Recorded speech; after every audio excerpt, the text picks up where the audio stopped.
Hola a todos, ¿qué tal? ¿Cómo están? Como les había prometido, les presento la grabación de lo que sería nuestra siguiente unidad, la que corresponde al tema de la sensopercepción.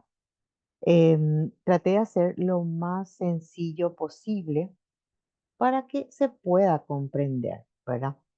Ahora empezamos con la parte que les había mencionado que está bastante, ¿cómo se dice? Larga, ¿verdad? Entonces, lo que les pido es que vayan leyendo con las bibliografías que les había proporcionado, justamente para que fijen mejor las ideas.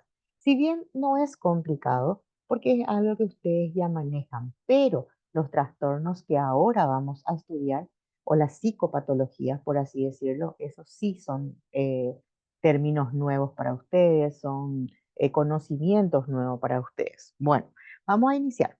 Sensopercepción. Aquí les facilité un dibujito que me encantó porque está señalado la parte donde nosotros vamos a utilizar la parte cerebral, por así decirlo, ¿verdad? Em, si bien yo les había mencionado a ustedes de que no les voy a estar pidiendo así nada anatómico, sino que más bien es para que ustedes se ubiquen también, ¿verdad? En la parte del centro sensorial, ¿verdad? Que está ahí marcadito, el lóbulo parietal. Al hablar de sensopercepción, ¿qué es lo primero que generalmente viene a la mente? ¿Verdad? Si dividimos la palabra sería sensación y percepción, ¿verdad? Entonces uno dice, bueno, yo siento cosas, tanto a través de mis sentidos como a través de mi pensamiento, ¿verdad? O sea, un pensamiento genera algo en nosotros, o sea, que sería como una percepción, o sea, uno percibe algo que puede ser algo bueno o algo malo. Eso es lo que vamos a ir viendo.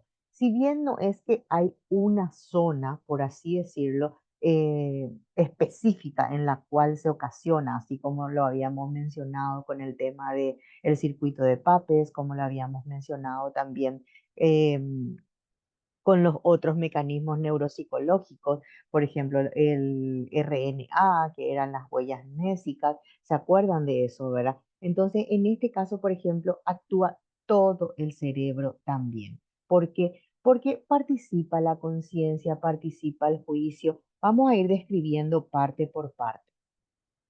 Los mecanismos neuropsicológicos, como les había dicho, les coloqué estos cuatro para que ustedes manejen, que sería como un mecanismo sería la función o una, ¿cómo se dice? La parte neuropsicológica de la sensación y la percepción, ¿verdad? ¿Por qué decimos neuropsicológica? Porque actúan los neurotransmisores. O sea, aquí también vamos a hablar de eso, pero no lo vamos a decir, ah, no, actúa la adrenalina o actúa la noradrenalina, no. Nosotros lo que nos importa son los receptores que hacen que ocurra la sensación o ocurra la percepción. Por eso hablé también de la zona parietal del cerebro, que si ustedes se fijan nuevamente en el dibujito, está el lóbulo parietal y está el centro sensorial, ¿verdad? O sea, uno al lado de otro. Y las áreas asociadas, que si se fijan otra vez en el dibujito, está el lóbulo frontal, occipital, está el temporal y el parietal, propiamente dicho. Aquí entramos ya en lo que es la sensación.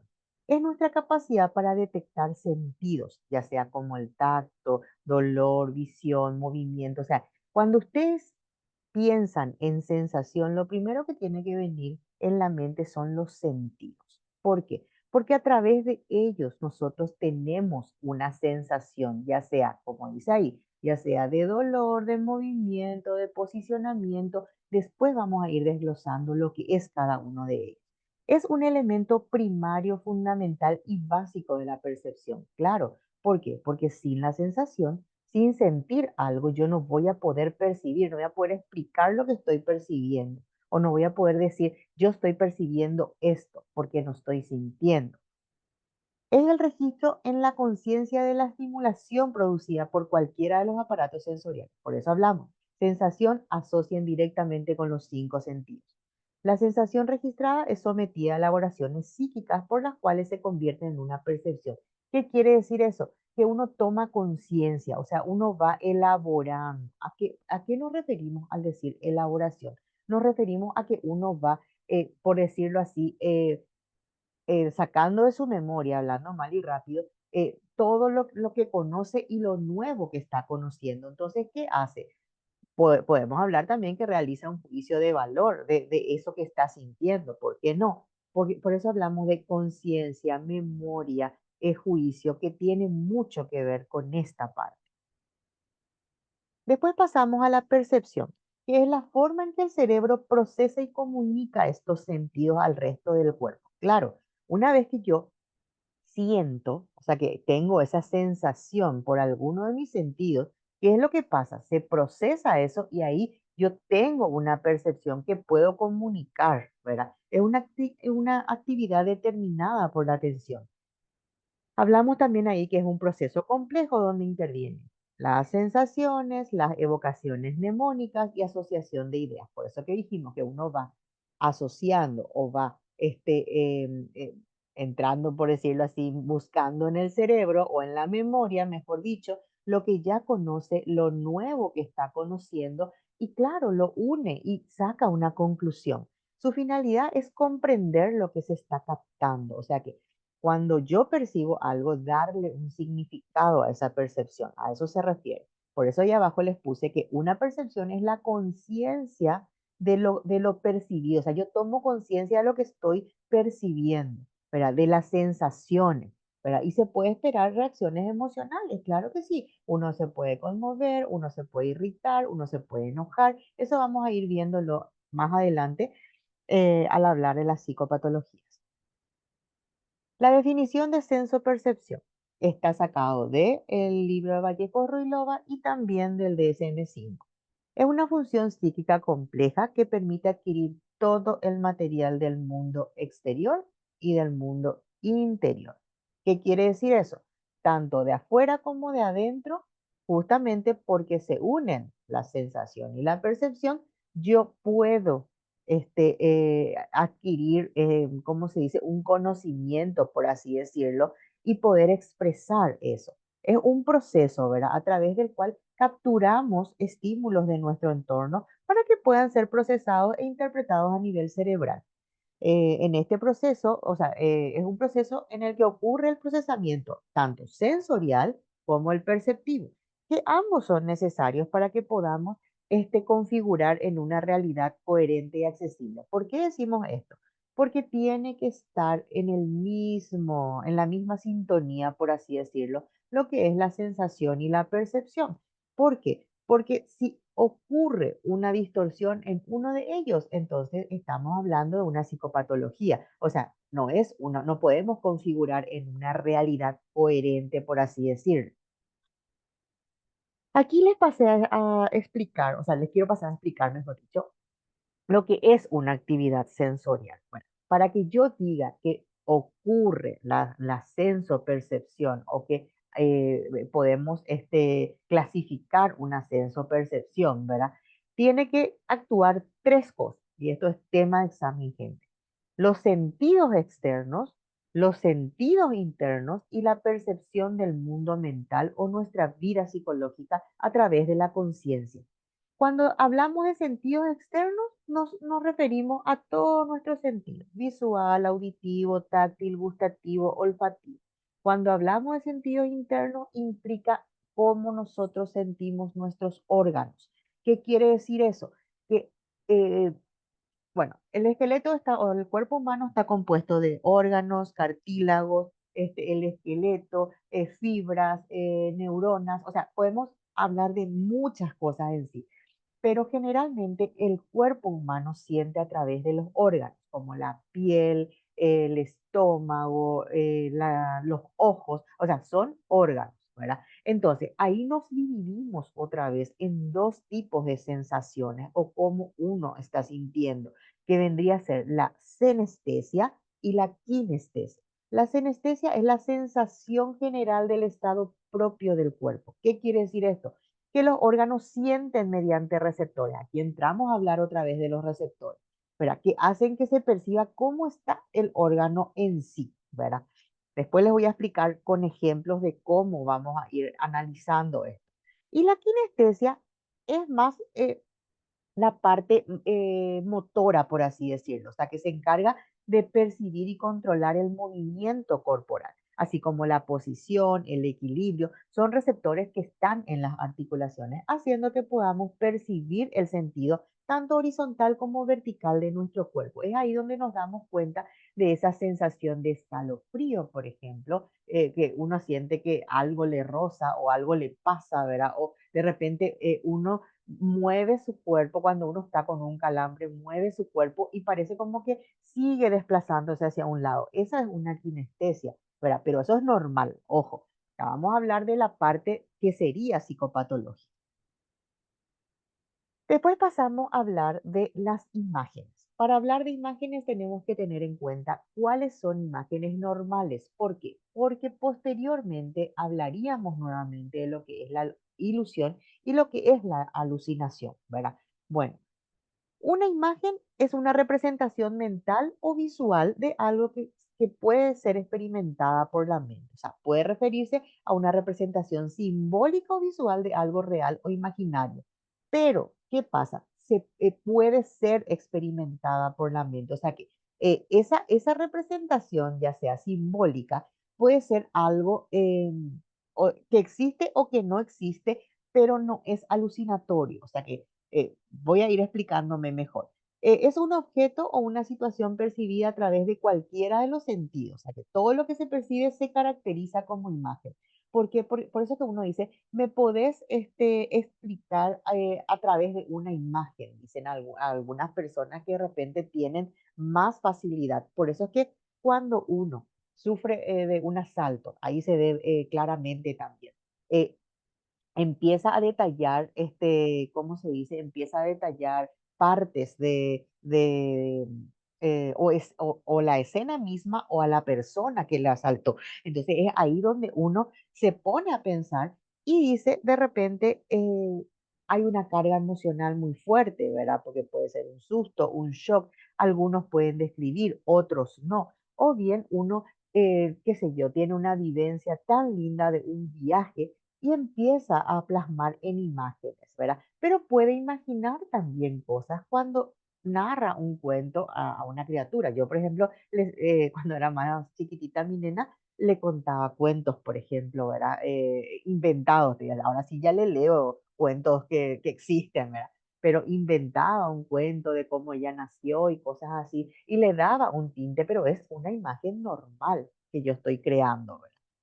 Después pasamos a la imagen sensorial, siempre dentro de las imágenes normales. Una imagen sensorial se refiere a una representación mental de la percepción sensorial, como una visualización vivida, un sonido interno, una sensación táctil o cualquier otra experiencia sensorial que se produce en la mente.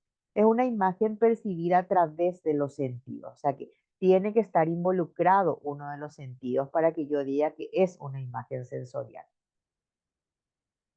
Las características de una imagen sensorial, tema de examen también es que una imagen sensorial normal, evidentemente, ¿verdad? Tiene que tener corporeidad, tiene que tener extrayección, no puede ser modificado por la voluntad y tiene que tener nitidez y fijeza. ¿Qué quiere decir esto? La corporeidad es la forma, tiene que tener forma, tiene que existir, o sea, ¿cómo se dice? Eh, ya sea forma, peso, hablando de la materia, por así decirlo, ¿verdad? La propiedad que nace de la observación directa del objetivo de existencia real, dice que es la corporeidad. Bueno, pero por eso hablamos de que tiene que tener forma, cuerpo. Implica que lo que uno está percibiendo existe. Cualquiera puede verlo, ¿verdad? Por eso es que tiene forma y cuerpo, ¿verdad? O sea que no es algo inventado. O de repente yo digo, ¿se acuerdan la rampa? Y todo el mundo va, la rampa a la facultad, y todo el mundo va a ver así una pendiente, ¿verdad? Que es así, por decirlo, de una forma geométrica rectangular, ¿verdad? Y es larga, y toditos van a tener esa misma visualización, y esa es la corporeidad. Después hablamos de la extrayección. ¿Qué quiere decir esto? Que la imagen viene de afuera, ¿verdad? O sea, que la imagen no está en nuestro cerebro.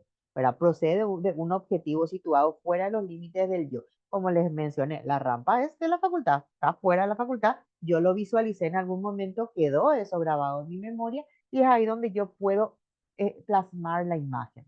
¿Verdad? Y no puede ser modificado por la voluntad, es que no es influenciable por la voluntad del individuo. O sea, que lo que se percibe es exactamente lo que sucede o lo que es. La nitidez es la claridad y la delimitación que uno le da, ¿verdad? Y la fijeza es que posee una estabilidad. Eso tienen que tener en cuenta que para que sea una imagen sensorial, tiene que contar con esto. O si no, no es una imagen sensorial. Posiblemente es una alucinación. Siguiendo con las imágenes normales, están las imágenes consecutivas. ¿Qué es esto, verdad? Se refiere a la percepción secuencial de imágenes individuales que dan la percepción de movimiento, como si fuese que uno está en el cine o una presentación de diapositiva. Esas son las imágenes que uno de repente dice, qué sé yo, mira eh, ¿cómo se dice? En el trayecto de un pastizal, por ejemplo, donde hay esa camino a Cacupé, era que había un montón de plantas de, ay, ¿cómo se llama? Eucalipto.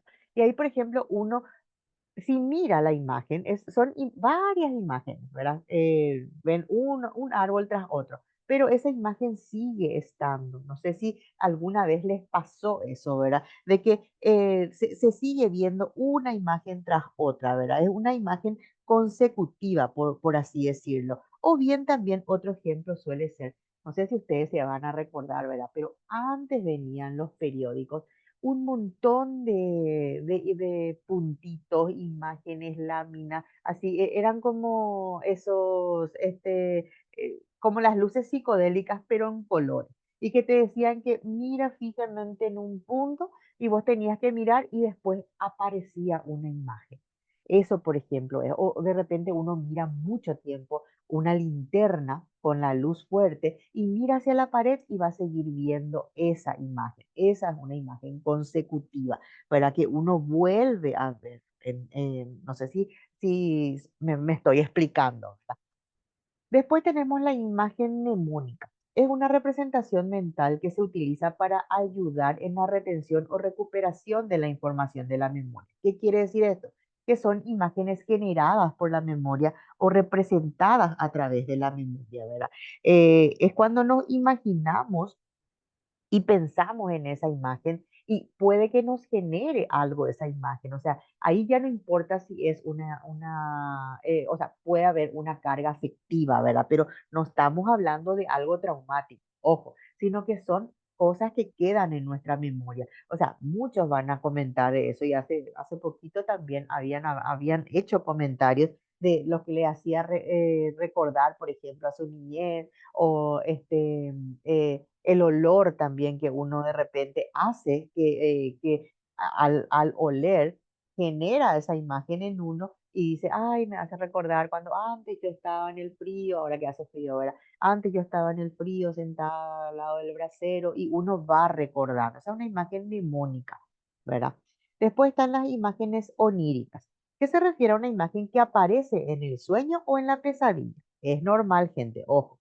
A menudo está asociada con la experiencia de nuestros sueños, o sea, oníricos, o los contenidos de los sueños, ¿verdad? Las pesadillas también son imágenes guardadas en nuestra memoria, pero que son transformadas, o sea, que están distorsionadas a nivel cerebral, ¿verdad? O sea, uno genera algo, un recuerdo así denso, por así decirlo, o terrorífico, ¿verdad? Pero se distorsiona en la mente y por eso es una pesadilla. Ahora entramos en lo que son las psicopatologías de la percepción. Mira, acá ya les enumeré luego ya para que tengan en cuenta y lean cada uno de ellos. O sea, son la ilusión, la alucinación, las dismegalopsias, la alucinosis, alucinaciones hipnagógicas, pseudoalucinaciones y percepción delirante. Ahora vamos a entrar a hablar de cada uno de ellos. Ilusión. Es la distorsión de una imagen real que habíamos hablado anteriormente cuando hablamos de la ilusión de la memoria. se refiere a una percepción errónea o distorsionada de un estímulo sensorial real. Ojo, gente, el estímulo o la imagen o el recuerdo existe, ¿verdad? Pero se interpreta de forma errónea. Las ilusiones se basan en estímulos reales, pero son mal interpretadas. Después hablamos de lo que es, un ejemplo de la ilusión es el asfalto. O sea, ¿recuerdan ustedes cuando hace mucho calor se van por un asfalto, así que no hay tanto tráfico y lo van a poder ver cuando se van hacia el interior, por ejemplo? ¿Y qué es lo que suele pasar? Parece que esa evaporación uno lo ve en forma de humo, ¿verdad? En días muy calurosos, les digo, ¿verdad? O sea que, y ahí es donde uno distorsiona, o sea, ve el humo, pero no es eso, o sea, es real, hace calor, pero genera en la mente esa distorsión. O sea, el ejemplo sería el asfalto en un día caluroso, ¿verdad? Y la combustión que ocasiona el asfalto, porque, ojo, no hay agua, no hay humo, sino que nosotros vemos, o sea, una ilusión de la memoria y es normal. Después está la alucinación. La alucinación se refiere a una percepción sensorial que ocurre en ausencia de un estímulo externo apropiado. O sea, esto significa que una persona percibe algo que no está presente en la realidad, o sea, no existe. En la alucinación no hay nada real, ni el recuerdo, ni el objeto, solamente existe en la mente de la persona que alucina. Según Ball, la alucinación es una alteración perceptiva producto de la elaboración de un juicio, ya sea interferido, ¿se acuerdan cuando hablamos juicio? O desviado. ¿Verdad? Ahí hablamos de las esquizofrenias, ¿verdad? Que crea una viva representación originada en una imagen del recuerdo o de la fantasía proyectada al exterior y es aceptada como real, como producto de una captación sensorial. Acá hablamos que es una verdad absoluta para la persona que alucina, pero es una percepción sin objeto. La ilusión es una percepción con objeto, pero mal interpretado. Las alucinaciones pueden ocurrir en cualquiera de los sentidos, ya sea auditivo, visual, táctil. Vamos a hablar después en qué casos se dan más. Y puede ser un síntoma de varios trastornos psiquiátricos y neurológicos. Ojo, gente, acá hablamos otra vez de imagen. Las características de la alucinación, ¿cuáles son? No, y acá hay una diferencia grande con una imagen normal. La imagen no tiene corporeidad, o sea, no tiene forma ni cuerpo. Sí tiene extrayección, el paciente lo percibe como si viniera de afuera y puede ser modificado por la voluntad del paciente. Ojo, ahí están las diferencias. O sea, si yo les pido diferencia entre una alucinación y una imagen normal, ahí tienen la respuesta. Los tipos de alucinaciones son las sensoriales, senestésicas y kinestésicas. O sea, ahí es lo que hablamos de que en uno van a actuar los sentidos, todos los sentidos, y en otro van a actuar cómo yo siento el cuerpo internamente y cómo yo siento la movilidad de ese cuerpo. Los tipos de alucinaciones sensoriales son la alucinación visual. ¿Se acuerdan cuando hablamos de que implica los cinco sentidos, verdad? Entonces son hablamos acá de la visual, de la táctil, auditiva, olfativa y gustativa. Alucinación visual. Se observan en los estados tóxicos, es infeccioso, infeccioso, ¿verdad? Que hablamos, por ejemplo, de una rubeola, sífilis también, ¿verdad? Que producen alteraciones más o menos intensas de la conciencia, como en los estados crepusculares de los epilépticos. Hay muchas veces que hay alucinaciones visuales, hay veces que un epiléptico te menciona algo o hay veces que uno no quiere hablar justamente por temor a que se le juzgue, ¿verdad? El paciente percibe imágenes que no existen. El ejemplo, el paciente ve a Dios, ve a la Virgen, ve al diablo, ciertos animales, dragones, gusanos, serpientes. O sea, esa es una alucinación visual. Es típico de los trastornos psicóticos de tipo orgánico, intoxicaciones por sustancias, alcohol, drogas, eh, hongos alucinógenos. ¿Se acuerdan cuando hablamos también de eso? Después tenemos la alucinación táctil. Se da cuando el paciente siente que uno le toca, le mueve, le pincha, se reúnen las alucinaciones de contacto, por así decirlo, térmicas, dolorosas, sobre todo en la superficie de la piel. Estas alucinaciones, por ejemplo, frecuentemente es de tipo así quemadura, pinchazo, tacto, o sea, el paciente te refiere y se da con mayor frecuencia en las esquizofrenias. Alucinación auditiva son las más importantes porque acompañan a un estado patológico de mayor gravedad que las visuales. O sea, que acá ya hablamos de una persona psicótica. Pueden presentar diversos matices. Es la más frecuente de los pacientes esquizofrénicos, donde se da, ¿qué pasa en el paciente esquizofrénico? Uno, o sea, vos le vas a ver al paciente que se está discutiendo con alguien o la alucinación le critica en su moral, le critican sus acciones, el paciente viene, te llora, te dice, me está diciendo esto, me está diciendo que soy aquello, o sea, vos te das cuenta cuando empiezan, o bien uno se sienta. Había un paciente en el neuropsiquiátrico que siempre se sentaba en un banco, ¿verdad? Cuando nosotros nos íbamos a hacer las prácticas. Se sentaba en un banco y vos le veías con un libro y pasaba y le mostraba a la otra persona, y, o sea, a la otra persona que aparentemente estaba ahí porque no había nadie, ¿verdad? Pero era estaba dialogando, ese es el famoso momento cultural, ¿verdad? Estaba dialogando con su alucinación.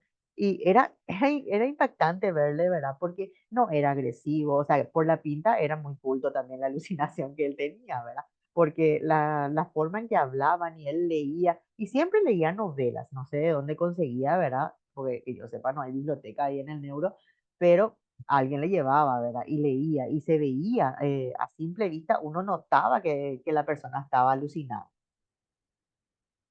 Después tenemos las alucinaciones olfativas y gustativas. Suelen encontrarse asociadas estas alucinaciones y son las más difíciles de explorar.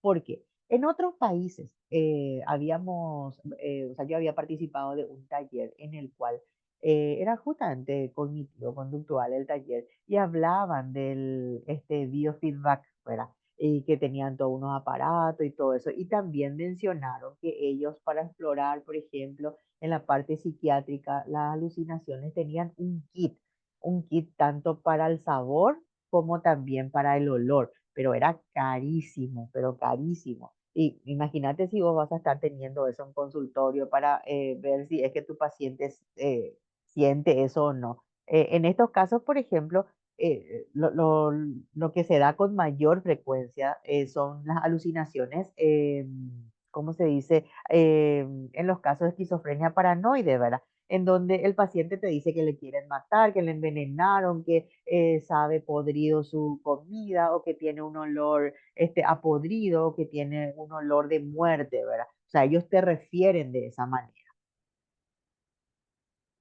Después hablamos de las alucinaciones senestésicas. Habíamos dicho que eso es el sentido de los órganos, ¿verdad? Son las que conciernen a la senestesia general, es decir, sentidos internos. Pero se observa frecuentemente en los hipocondríacos, neuróticos y melancólicos. No sé si te acuerdan de Eisen cuando hablaba de los tipos, ¿verdad? O sea, en los hipocondríacos, evidente, porque uno siente que le duele la cabeza, siente que le duele el cuerpo, o sea, te dice luego el paciente, ¿verdad? Yo siento que hay algo ahí que, ¿cómo se dice? Voy a tener un infarto o que me va a dar una sofocación o me va a dar una hiperventilación. O sea, el paciente te refiere eso, ¿verdad? Y por eso es que hablamos en estos casos se ven más. Los melancólicos suelen presentar trastornos anestésicos más graves, desde la absurda manifestación de que sus órganos son de piedra, por ejemplo, o desde la afirmación de la inexistencia de alguno de ellos, ¿verdad? En el organismo. Llegan paulatinamente hasta negar la propia existencia. Y hablamos de un delirio nihilista, ¿verdad? O sea, ese es un tipo de personalidad, ¿verdad? Típico de los esquizofrénicos, estos enfermos experimentan las más extrañas sensaciones, ya sea un animal raro se instala en algunos de sus órganos, o que tienen cuchillos atravesados internamente en el corazón o en los pulmones, o se realizan, o ya se realizan en lo íntimo de su ser, por decirlo así, movimientos, bailoteos extravagantes, o sea, es como que algo está ahí. Después tenemos las alucinaciones cinéticas o kinestésicas. Los enfermos así alucinados experimentan la sensación de que se les imprime movimientos a sus cuerpos. ¿Se acuerdan cuando hablamos del tema del equilibrio, verdad? O sea, uno siente que le mueven el cuerpo o que está suspendido en el aire, ¿verdad? En algunos casos también manifiestan que reciben golpes, ¿verdad? La mayor de las veces este tipo de alucinaciones se observan en los delirios oníricos, tóxicos e infecciosos, ¿verdad? ¿Por qué hablamos de oníricos? Porque son también delirios en sueño, por decirlo, o en un estado del sueño. Muy a menudo en el delirium tremens, ¿verdad? O sea que la abstinencia también. Las alucinaciones cinéticas también suelen manifestarse en los delirios crónicos, especialmente los de tipo persecutorio, ¿verdad? Y en algunas personalidades psicopáticas, como los histéricos y los neuróticos. Típico de la esquizofrenia hebefrénica, ¿se acuerdan que había mencionado que era el de peor pronóstico? Donde el paciente siente que le tocan, empujan, que le pegan, que le desequilibran cuando eso en realidad no está sucediendo. O de repente te refiere en el momento, ahora mismo me está tocando, me está pegando, pero vos no estás viendo nada.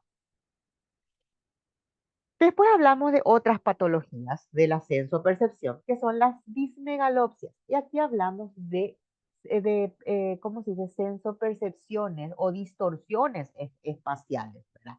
Distorsión espacial de los objetos. Son alteraciones visuales que se caracterizan por la percepción distorsionada del tamaño, la distancia o la forma de los objetos, lo que puede causar dificultades en la percepción del entorno visual. Aquí se dividen en dos tipos, que son las micropsias y las macropsias. Relacionen las palabras, gente, ¿verdad? Entonces, micro es chico, macro es grande. Entonces, micropsia es cuando uno ve los objetos más pequeños o más lejos de donde se encuentran, ¿verdad? Y las macropsias es cuando uno ve los objetos de mayor tamaño o más cerca de lo que está. Es típico de ciertas lesiones de la córnea por el uso continuo de lentes de contacto que generan las cicatrices y eso hace que haya esa distorsión espacial. Después hablamos de la alucinosis. Son percepciones sin objeto. Al hablar de alucinación, quiere decir que no existe en la realidad. Pero acá está la diferencia. Pero correctamente criticadas por el sujeto que vive el fenómeno como patológico. ¿Qué quiere decir eso? Que yo, paciente que estoy con una alucinosis, sé que el objeto no existe, pero me doy cuenta de que es anormal. Entonces yo digo, sí, estoy alucinando, digo, ¿verdad? Pero está mal dicho. Estoy con una alucinosis, tengo que decir. Es un estado alucinatorio persistente con la característica de que no despierta ninguna interpretación delirante. O sea, no estoy con un delirio. Yo sé que eso está mal, yo sé que eso no es normal, yo sé que es patológico, pero me pasa. En efecto, el individuo reconoce el carácter patológico del fenómeno, aceptando las alucinaciones como lo que son y no como realidades, es decir, que las reconoce como consecuencia de una determinada perturbación. ¿Qué quiere decir esta determinada perturbación? Puede ser algún tipo de intoxicación, los estados febriles en los cuales uno está delirando, dicen uno, ¿verdad? No, está mal dicho, uno tiene una alucinosis, ¿verdad? Traumatismos de cráneo también. Después hablamos de las alucinaciones hipnagógicas. Esto también se puede considerar de forma normal porque generalmente ocurre en la etapa del sueño, ¿verdad? O sea, son alucinaciones que ocurren en el momento previo al sueño, durante la transición entre la vigilia y el sueño, ¿verdad? También conocida como fase hipnagógica. Suelen involucrar sensaciones visuales, auditivas, táctil u otras percepciones. O sea, que se puede considerar una alucinación normal, ¿verdad? Pero si son muy repetitivas y continuas, ahí sí son patológicas. Esto sucede cuando uno, por ejemplo, está despertando o cuando uno está por dormir, generalmente escucha que alguien le llama o que le toca de repente, ¿verdad? O que le sacude, ¿verdad? Pero ahí es donde uno, si todo el tiempo ocurre lo mismo, misma hora, que es muy continuo, entonces ahí sí ya hay que explorar a ver si es normal o no. A veces también pasa cuando uno está demasiado cansado, se acuesta y parece como que alguien le llama por su nombre, ¿verdad? Eso suele pasar. Eso es normal, ojo, gente. Después hablamos de las pseudoalucinaciones. Es cuando una imagen se forma dentro de la cabeza del paciente y éste tiene conciencia de que estas experiencias no son reales. Es parecido a la alucinosis, pero en este caso se forman dentro de la mente de la persona, ¿verdad? no tiene trayección, no tiene corporeidad y puede ser modificada por la voluntad. Ahí cambia de lo que es una alucinación. ¿Te acuerdas cuando habíamos mencionado lo que era la alucinación? Acá es otra característica y ojo, es la representación psíquica de imágenes intuitivas o eidéticas que surgen en forma súbita en el campo de la conciencia. El sujeto tiene perfecta noción de su origen y formación intrapsíquica, o sea, en el cerebro, pero un estado de ánimo especial desencadenado por poderosas corrientes afectivas hace que a continuación le dé proyección y le proyecte al campo senso perceptivo. Por eso es que uno tiene esa pseudo alucinación. ¿Verdad? Y hablamos de pseudoalucinación justamente porque es la etapa, o sea, en la esquizofrenia se ve mucho eso, porque es en la etapa en la cual se encuentra el periodo prodrómico, por así decirlo, en donde hay pseudoalucinaciones, no alucinaciones en sí. Eso lo vamos a ver con mayor detenimiento cuando vemos la parte de esquizofrenia o psicosis. Después tenemos la percepción delirante. Se refiere a la interpretación errónea o irracional de la realidad, caracterizada por una creencia fija e inamovible que no se ve afectada por la evidencia en contrario. ¿Qué quiere decir eso?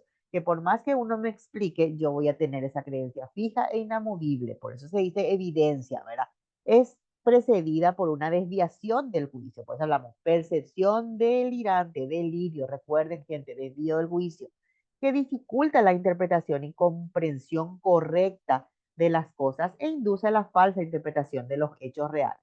En los delirantes, esas falsas interpretaciones son motivadas por vivencias subsiguientes a problemas de índole ideoafectivo, o sea, una idea que genera afecto en uno, cuya gran exaltación, ya sea angustia, desconfianza, propicia el error perceptivo. Tenía un profe que comentaba siempre el caso cuando él se fue a hacer su especialización en México, ¿verdad? De que era residente, médico residente, y de que había una profesora que siempre tenía pintado el labio de rojo, rojo luego, ¿verdad? Bueno, y había un paciente que estaba con una percepción delirante y el paciente cuando le veía a la profe venía y le daba un beso en la boca, ¿verdad? Saltaba por la profe y le daba un beso, ¿verdad? Continuaba cada clase que ellos hacían su recorrido, la misma escena, ¿verdad? Hasta que un día le pregunta este otro médico, ¿verdad? Le pregunta por qué él hacía eso. Y porque ella me pide, le dice. Pero ¿y por qué ella te pide? Y porque se pinta de rojo el labio y eso es sinónimo de que quiere ser besada, ¿verdad? O sea, él tiene una interpretación errónea, ¿verdad? Ya sea por una idea afectiva que él tuvo, ¿verdad? Que se genera en su mente, tiene esa creencia fija e inamovible de que por tener un labial rojo vos querés que se te bese. O sea, eso es lo que él pensaba, era su interpretación de eso. En los esquizofrénicos se presenta también en la etapa primera de la primera fase o prodrómica. Y por último tenemos la exploración psicopatológica. Y evidente, se va a explorar a través de la entrevista. Vas a interrogarle, o sea, una entrevista activa, pasiva, le vas a observar al paciente, vas a interrogar y evaluar cada uno de los sentidos con las preguntas correctas, ¿verdad? ¿Por qué hablamos de con las preguntas correctas? Porque no le vas a estar diciendo, o sea, para explorar, por ejemplo, la alucinación, no le vas a estar diciendo al paciente, vos escuchás voces. Claro que te va a decir que sí el paciente porque no es sordo, ¿verdad? Vos le vas a decir, usted escucha voces cuando está solo, que solo usted escucha y nadie más. Esa sería una forma correcta de explorar. O sea, eso vamos a ir ensayando y vamos a ir practicando una vez que volvamos a encontrarnos de forma presencial. Y bueno, hasta aquí llegamos. Les agradezco el tiempo y nos vamos a estar reuniendo nuevamente. Gracias.